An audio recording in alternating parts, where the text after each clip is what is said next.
Bismillahirrahmanirrahim. This is the post news on 23rd March newspaper front page non. PTI foreign funding audit won't end, ECP told. Commission adjourns a hearing of petition seeking Gilani's disqualification as senator by Iftikhar Khan. Islamabad, in remarks that surprised many, the head of the Security Committee auditing the ruling PTI's foreign funding candidate told the Election Commission of Pakistan (ECP) on Monday that the scrutiny process would never end. Informed sources told on that during the course of hearing of a petition challenging the decision of the ECP,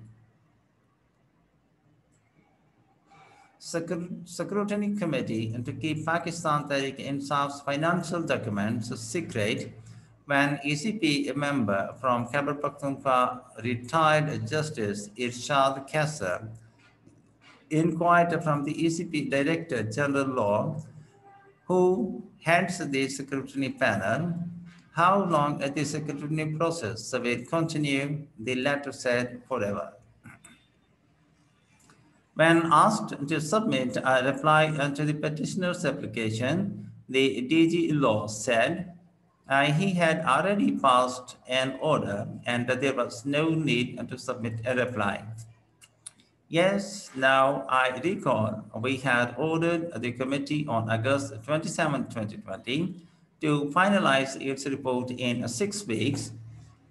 You have to explain in writing why the committee fails to complete the scrutiny and submit a report within the stipulated time frame and as directed in the order, Justice Kasser asserted. The scrutiny committee head, who is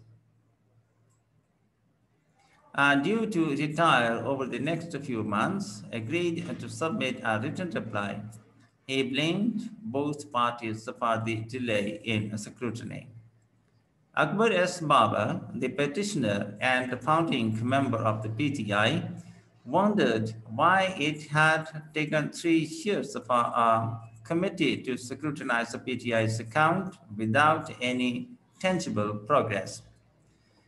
He said not a single out of 6 identified international PTI accounts had been sought, adding that all 23 accounts of the ruling party, mostly concealed from the ECP, remained secret and outside the purview of scrutiny.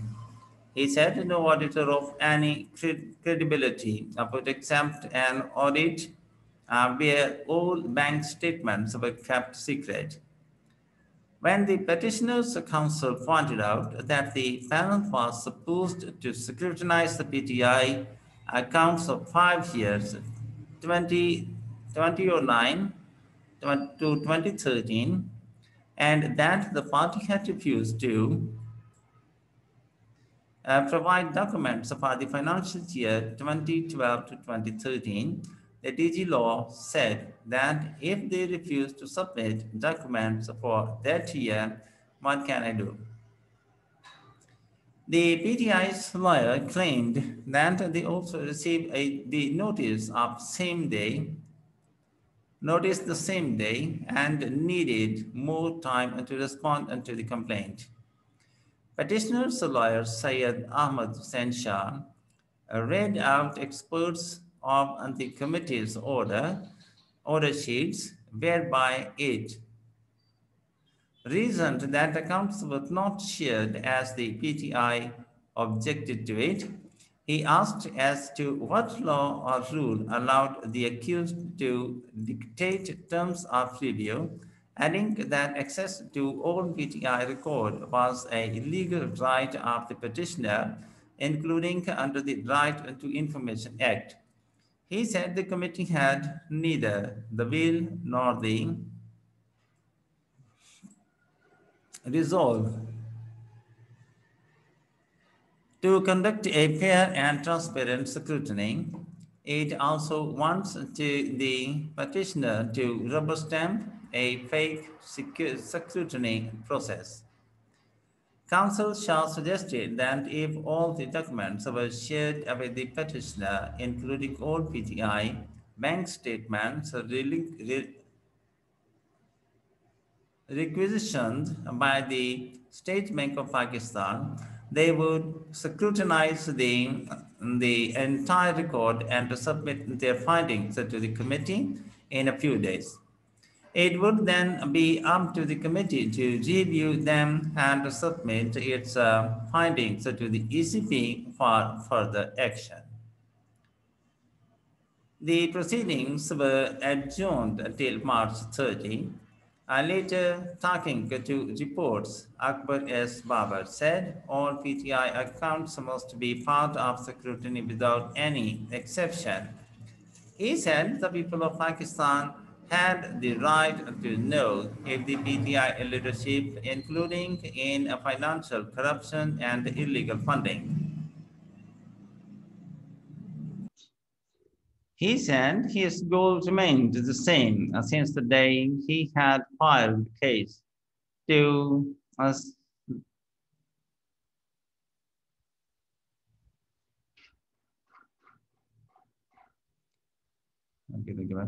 to resurrect the PTI on its founding principles.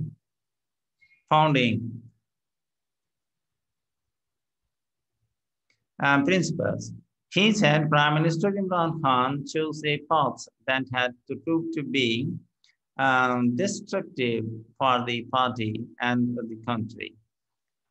A disqualification hearing. The ECP adjourned till April 5, the hearing of a petition seeking disqualification of former Prime Minister Yusuf Raza Gilani as a senator. The PTI on Monday filed with the Commission an amended petition marking two of its lawmakers who had allegedly been offered the bribe by former Premier's son Ali Haider Gilani as